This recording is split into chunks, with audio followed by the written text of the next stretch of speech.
Hello guys, IPL 2026 మ్యాచ్లు ఒకవైపు గ్రౌండ్లో హీట్ని పెంచుతుంటే మరో సైడ్ మన తెలుగు కామెంటేటర్ల మధ్య సోషల్ మీడియాలో అంతకంటే పెద్ద యుద్ధమే నడుస్తుంది. టీమిండియా టెస్ట్ క్రికెటర్ అయిన హనుమ విహారీ, మాజీ ఐపీఎల్ ప్లేయర్ తిరుమలశెట్టి సుమన్, ఈ ఇద్దరు తెలుగు కామెంటేటర్ల మధ్య జరిగిన కాంట్రవర్సీ ఇప్పుడు ఇంటర్నెట్ని షేక్ చేస్తుంది. అసలు వీరిద్దరి మధ్య గొడవ ఏం జరిగింది, ఎక్కడ మొదలైంది, సన్ రైజ్ హైదరాబాద్ టీం దీనికి ఎలా కారణమైంది, విహారీ చేసిన కామెంట్స్ ఏంటి, సుమన్ ఇచ్చిన కౌంటర్ ఏంటి, ఈ కంప్లీట్ హిస్టరీ ఎవరి వాదనలో ఎంత నిజముందో ఈ వీడియోలో క్లియర్గా కట్గా తెలుసుకుందాం. వీడియోని స్కిప్ చేయకుండా చూడండి, చాలా బాగుంటుంది.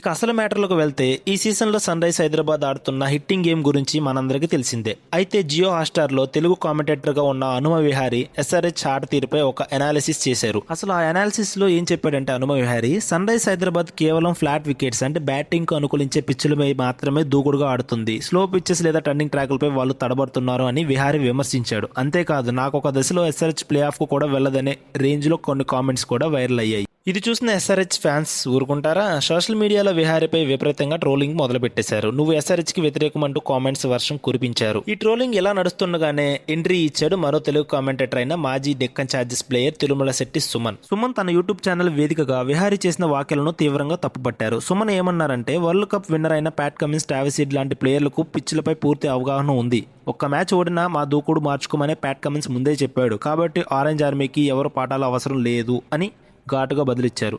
సన్ రైజ్ హైదరాబాద్ ఆడుతున్న ఫియర్లెస్ క్రికెట్ అంటే భయం లేని ఆటను డిఫెండ్ చేస్తూ సుమన్ చేసిన ఈ వీడియోస్ ఎస్ఆర్హెచ్ ఫ్యాన్ కు ఫుల్ బూస్ట్ ఇచ్చింది. ఇక సుమన్ ఇచ్చిన కౌంటర్ కి అలాగే ఫ్యాన్స్ చేస్తున్న ట్రోల్స్ ని చూసి హనుమ విహారీ అస్సలు తగ్గేదేలే అన్నారు. ఆయన సోషల్ మీడియాలో మరింత ఘాటుగా స్పందించారు. అసలు విహారీ ఏమన్నారంటే, తర్వాత కేవలం ఒకే ఒక్క జట్టుకు మాత్రమే బ్లైండ్ గా సపోర్ట్ చేసే వారి మాటలు ఇలాగే ఉంటాయి. నన్ను విమర్శించే ముందు మీ స్టాట్స్ చూసుకోండి. నేను ఐపీఎల్ టైటిల్ గెలవకపోవచ్చు, కానీ నా దేశం తరపున టెస్టులు ఆడాను, 100కు పైగా ఫస్ట్ క్లాస్ మ్యాచ్లు ఆడాను, 2 సార్లు బోర్డర్ గవాస్కర్ ట్రోఫీని గెలిచాను, ఈ రికార్డ్స్ నాకుంది అని తన క్రికెట్ బ్యాక్గ్రౌండ్ గురించి చెప్పారు. అయితే నా పేరు వాడుకొని రీచ్ కోసం, డబ్బుల కోసం చూసే వాళ్ళను చూస్తే జాలేస్తుందంటూ గట్టిగానే సెటైర్లు కూడా వేశారు. సో ఇది వీళ్ళిద్దరి మధ్య జరిగిన సంభాషణ. అయితే ఒక తెలుగు క్రికెట్ కామెంటరీ హిస్టరీలోనే ఇద్దరు అనలిస్టుల మధ్య ఇంత పెద్ద మాటల యుద్ధం జరగడం బహుశా ఇదే మొదటిసారి. ఒకవైపు విహారీ చెప్పినట్టు ఎస్ఆర్హెచ్ అన్ని రకాల పిచ్లపై ఒకేలా ఆడాలనేది ఒక cricket analyst point of view అయితే, సుమన్ అన్నట్టు ఒక టీం భయం లేకుండా ఆడుతున్నప్పుడు దాన్ని ఎంకరేజ్ చేయాలి, ప్రతి చిన్న విషయానికి విమర్శించకూడదు అనేది ఫ్యాన్స్ మరియు సుమన్ పాయింట్ ఆఫ్ వ్యూ. మరి ఈ ఇద్దరిలో ఎవరి వాదన కరెక్ట్ అని మీరు అనుకుంటున్నారు? హనుమ విహారీ చేసిన విమర్శలు కరెక్టా, లేక తిరుమలశెట్టి సుమన్ ఇచ్చిన కౌంటర్ న్యాయంగా ఉందా? మీ కామెంట్స్ సెక్షన్ లో మీరు అభిప్రాయాన్ని తప్పకుండా షేర్ చేయండి. ఈ వీడియో నచ్చితే లైక్ చేయండి, అలానే మీ ఫ్రెండ్స్ అందరికి షేర్ చేయండి. మరిన్ని ఇలాంటి ఇంట్రెస్టింగ్ క్రికెట్ అప్డేట్స్ అండ్ కాంట్రవర్సీల కోసం ఇప్పుడే మన ఛానల్ సబ్స్క్రైబ్ చేసుకోండి. Thank you for watching. జై హింద్.